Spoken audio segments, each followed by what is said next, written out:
I just flew home from the city of Athens where I attended my very first WordCamp event, and let me tell you, it was not at all what I expected.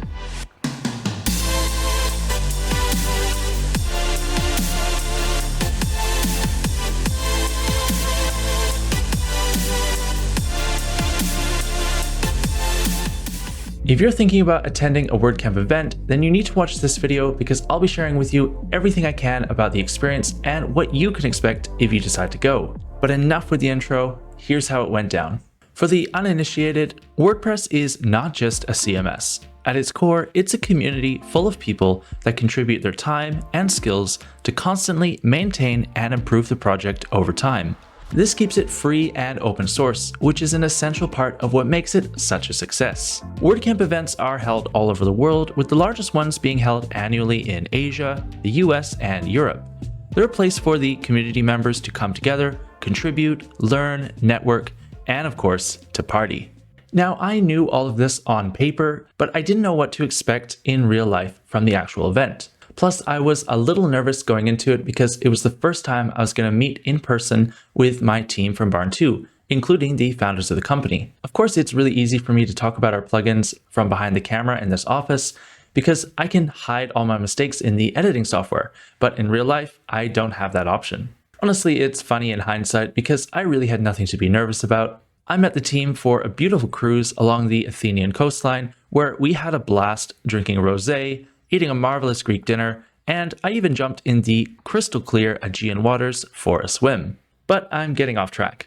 The WordPress ecosystem is home to countless businesses, both big and small, and this year at WordCamp Europe, Barn 2 had the privilege of being a sponsor. This meant that we had a stand where we could hand out swag, talk about our plugins, and invite people to play our online quiz for bigger prizes.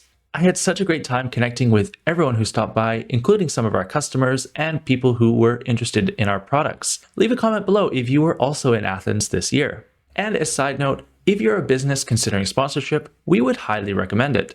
You can read more about our sponsorship experience from our CEO, Katie Keith, in our blog post linked below.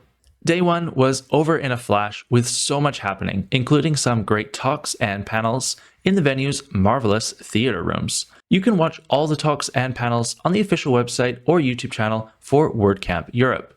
I also can't go on without at least mentioning the food. It was delicious and so well organized by the catering staff.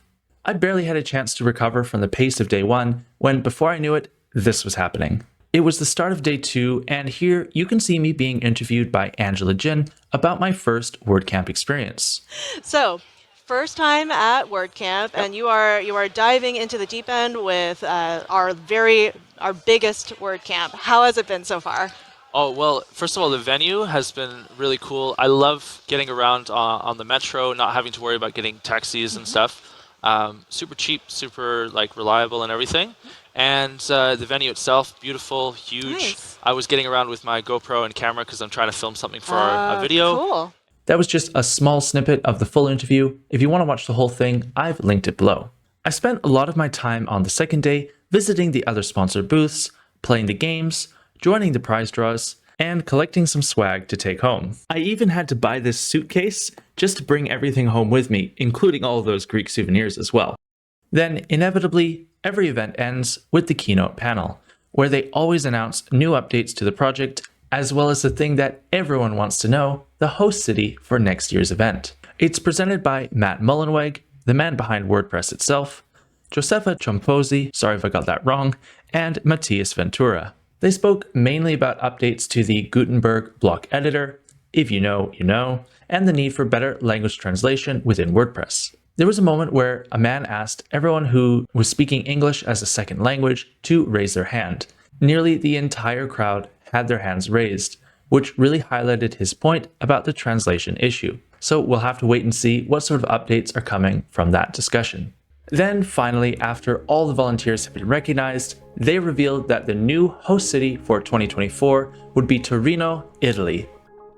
Needless to say, I'll be booking my spot as soon as I can, and I hope you do the same. If you've made it this far in the video, you're probably the sort of person that would love going to a WordCamp event. So if I helped convince you, do let me know at the next event. I'd love to see you there.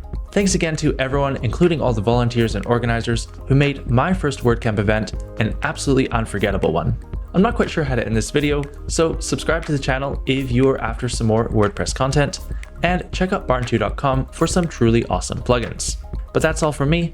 See you in the next one.